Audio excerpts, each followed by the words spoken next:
The Eagles were dominant along the line of scrimmage, over 250 yards rushing, 4 turnovers on defense, including a pair of sacks. So how did it all happen? Well, that's why we are here to break it down on the All-22 review. What's up, Eagles fans? I'm Fran Duffy, and we're going to start on the offensive side of the football, where DeAndre Swift, he goes for 175 yards. That's the most by an Eagles running back in nearly a decade. And I want to go through some of my favorite runs from DeAndre Swift last Thursday night against the Minnesota Vikings, showing off some traits that really made him stand out. These are some of my favorite plays from DeAndre Swift the other night against the Vikings. First up, you're going to see his contact balance. And that's something that I think was a little bit underrated. You're going to see the defender's going to go low here through the thigh, and watch DeAndre Swift. He picks up another 5, 6, 7 yards here as he stays alive. That's an outstanding job by Swift there at the end of that run. Here, I love what he's doing, manipulating this linebacker. Watch, he's going to pretend that he's bouncing this outside. He gets that linebacker to play right into Jason Kelce's block, and then he cuts back against the grain. Outstanding job. You might look at that when you're watching and say, oh, that looks indecisive. No, he's playing with that linebacker and creating some explosive yardage on the back end. And speaking of explosive yards, this one late in the game, you see that vision in space and that speed to break away, nearly gets a touchdown, but he gets rewarded 2 plays later. He's able to run this one in, and I love the burst here because he's one-on-one in the hole with the linebacker. Not only that, but he's able to beat the first level pursuit as well, and you see that speed to get to the corner, run away from those white jerseys, make the forced defender miss there in the alley, and he's able to get in for a touchdown. I knew that was my last opportunity to get it. So we was calling QB sneak after that. So. 175 yards on the day, rushing the ball, but how about this? Pass protection as well. First third down of the game. You've got a double mug front. The Vikings, they only blitzed out of this look 3 times out of 12 reps last week against the Bucs, right? So are they going to send or are they not? You've got to respect it either way. The Eagles, they're in a basic 3-man slide. You've got Jason Kelce and everybody moving right. You've got DeAndre Swift, Landon Dickerson, and Jordan Mailata. They're responsible man-to-man for these 3 on the left. Well, when you look at the stunt that the Vikings are running here, this is a little blitz where both these linebackers are going to cross. Watch DeAndre Swift and Jason Kelce. These guys pass it off like they've been working together for years as a tackle-guard combo. These guys do an outstanding job of keeping the rush off of Jalen Hurts, keeping it away from his lap. That gives Hurts the time to be able to break the pocket, get out of dodge, and run for a first down. Great job there from DeAndre Swift and Jason Kelce. Swift showing up not just as a runner, but in pass protection as well.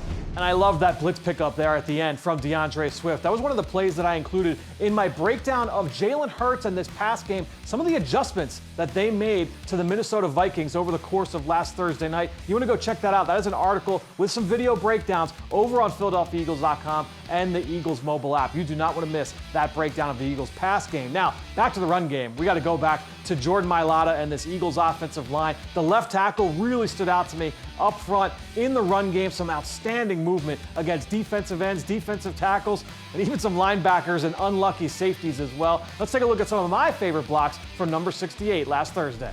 You talk about a tough night at the office. If you've got 6'8", 380 pounds coming at you like a train off the tracks, that's a rough night at work, and that's exactly what these Minnesota linebackers and safeties had throughout the course of the night. Jordan Mailata putting in work, a big reason why DeAndre Swift and these Eagles running backs had so much success. Look at the movement Mailata is able to get consistently in the run game, a big reason why the Eagles had so much success. Look at this, one-on-one. He is power personified, Jordan Mailata. When you have a guy that is that big and that explosive, his ability to push another defender against his will, another NFL quality athlete, and get that movement, create that space for those running backs to work, it is so valuable. Look at the alley created by Jordan Mailata. Sometimes it's subtle, sometimes it's not, but you love being able to see him go to work each and every day for this Eagles team. Let those big guys eat, man. You know, they do a great job, handling the front. So some big-time blocks there from Jordan Mailata on the backside of a lot of those DeAndre Swift runs. You love seeing that from the left side of the Eagles offensive line, and it was everybody up front. Landon Dickerson, he had a couple of pancakes. Jason Kelce, Cam Jurgens, Lane Johnson, that entire group got after it. When you can get in a rhythm in the ground game, especially with the guys we have and the guys we have in the backfield, I think it can be very, very difficult once that thing gets rolling to then pull yourself out of it. But you do not want to forget about tight end Dallas Goddard, because number 88, not only did he have a bunch of catches in this game, but he also got after Minnesota Vikings in the run game as well. Here are some of my favorite blocks working with both Jordan Mailata and Lane Johnson.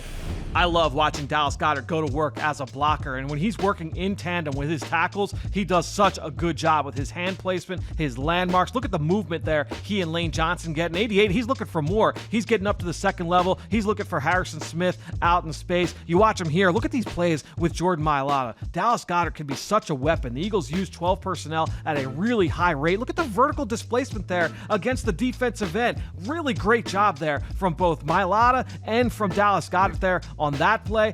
Often, Goddard was left working one-on-one backside with defensive ends, but these double teams where he's able to just create some movement. You can see the wall was created there, but now you get that little displacement, that little shove there. That creates some space for DeAndre Swift to get north-south. That's a 4-yard pickup. DeAndre Swift did not have one negative run on the day. A lot of that has to do with the offensive line and Dallas Goddard, their ability to create some movement there at the point of attack. Here's another example. Look at these. Look at the movement that he's able to get. And again, always looking for extra work. He's getting up to the third level, trying to get his hat on somebody else. DeAndre Swift, Boston Scott, everybody in that backfield, they all were very thankful to have not just that O-line, but Dallas Goddard working from at the point of attack. So Dallas Goddard, his ability to be a two-way player, a big reason why the Eagles lined up in 12 personnel, that's with 2 tight ends, on 40% of their offensive snaps last Thursday night. A big reason why Dallas Goddard, his ability both as a pass catcher and as a run blocker. No one better in the league right now at ability to impact both phases of the game. Now, let's go over to the defensive side. I mentioned 4 turnovers on defense. Josh Sweat had a huge sack fumble early on in the third quarter. This one sets up a touchdown run by Jalen Hurts inside the 10-yard line. How did it happen? It wasn't just Sweaty J here on this play. Some of his friends on the back end helping out. Let's take a look at this big-time sack. Check out Josh Sweat on this pass rush move. This is really well executed. Nice little cross chop here off the right side going up against the left tackle. Inside arm, violent chop down. Outside arm, you're going to slap through all while gaining ground and then violently come through with that inside arm again with the rip, and then you attack the throwing arm on the quarterback. He's doing all of that while gaining ground and turning the corner. Great job by Josh Sweat, and that's a country fumble, everybody. Ball is up, scoop and score situation for Fletcher Cox, and he gets the ball inside the 10-yard line. But look at the back end here. The Eagles in their base defense, it's a 5-2 front. You've got Nicholas Morrow coming on a blitz inside, Hassan Reddick dropping in reverse. But what I love here, look at Justin Evans and Zach Cunningham. They do a great job of playing inside out there on TJ Hockenson. Cousins has nowhere to go with the football. He's forced to hold it just another second, and that allows the time for Sweat to get home. The rush and coverage working perfectly in sync there on a huge play. It results in an Eagles touchdown 2 plays later. All right, let's stay along the line of scrimmage now, where everybody up front has contributed to one of the best run defenses in the NFL through the first 2 weeks, and I'm talking Jordan Davis, Fletcher Cox, Jalen Carter, everybody across the front, including the linebackers. They have been outstanding at getting running backs to the ground. They have really limited the explosive plays in that element of the game, and it takes a full team effort. Here are some of my favorite clips from last week.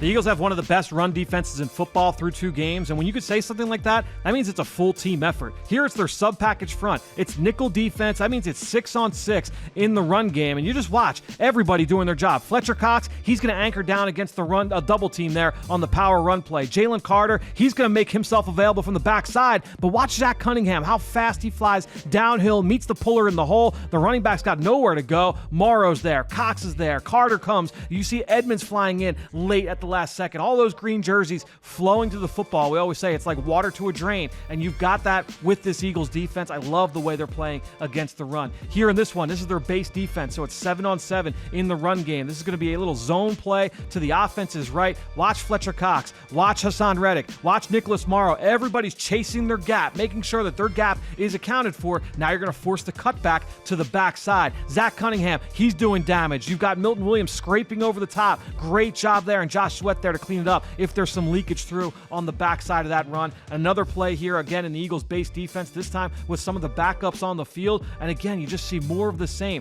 This is going to be a bob run, a back on backer run here where you've got the fullback on the weak side. Watch Milton Williams change the line of scrimmage. Watch Jordan Davis defeat a double team with Zach Cunningham coming downhill. All these guys doing such a great job. Defeat your one-on-ones, fly to the football. I love the secondary surge there from Jordan Davis to get his guy down to the ground. Full team effort against the run through 2 games.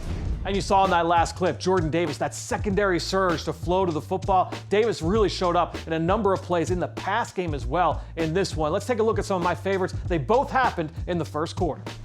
Jordan Davis had some awesome reps against the pass on Thursday night against the Minnesota Vikings. You're going to see here where his length really comes into play. He's one-on-one against the left guard, Ben Cleveland, and watch when he strikes with that inside hand and he goes full extension. Watch what happens. He's just able to fold up that guard, Ben Cleveland, swim past him, get into the backfield, and he gets those hands up. It's tough to throw around that mountain of a man. The ball goes out in front of KJ Osborne, and it falls incomplete. The Eagles get off the field on third down. A little bit later, this play, first down. The Vikings hoping to run a little play-action pass concept, but Jordan Davis, full extension off the snap, he completely bench presses the center into the backfield. That causes a collision. The tight end trips. Kirk Cousins trips off that. Yeah, Kirk Cousins trips in the backfield, but that's a sack from Jordan Davis. You can really see it here from the sideline angle. Look, that mess of feet just gets all tangled up, and now Kirk Cousins falls to the ground, and Jordan Davis gets the sack there. For those counting at home, that's the second sack he's been a part of in 2 games this year.